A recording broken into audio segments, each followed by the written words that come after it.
లక్ష్యం సమాజహితం. ఆర్యవైశ్య మహాసభ కార్యాలయంలో పొట్టి శ్రీరాములు వర్ధంతి. అమరజీవి పొట్టి శ్రీరాములు వర్ధంతిని పురస్కరించుకొని ఖైరతాబాద్ చింతల్ బస్తీ వైశ్య భవన్లోని తెలంగాణ ఆర్యవైశ్య మహాసభ కార్యాలయంలో ఆ మహనీయుడికి పలువురు పూలమాలలు వేసి ఘనంగా నివాళులర్పించారు.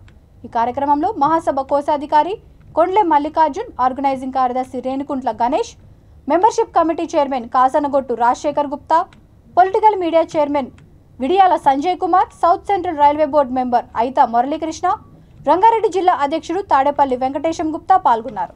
అదేవిధంగా సికింద్రాబాద్ పట్టణ అధ్యక్షుడు మర్యాల జగదీశ్వర్, కోశాది బేజుగం శ్రీనివాసరావు, నిర్మల్ జిల్లా ప్రధాన కార్యదర్శి అక్షింతల ప్రభాకర్, మహాసభ నాయకులు అర్థం లక్ష్మయ్య గుప్తా, పసుమర్తి చంద్రరావు, వాసవి సేవా కేంద్రం కోశాధికారి పంపాటి జ్ఞానచందర్, గందే హనుమంతరావు తదితరులు పాల్గొన్నారు.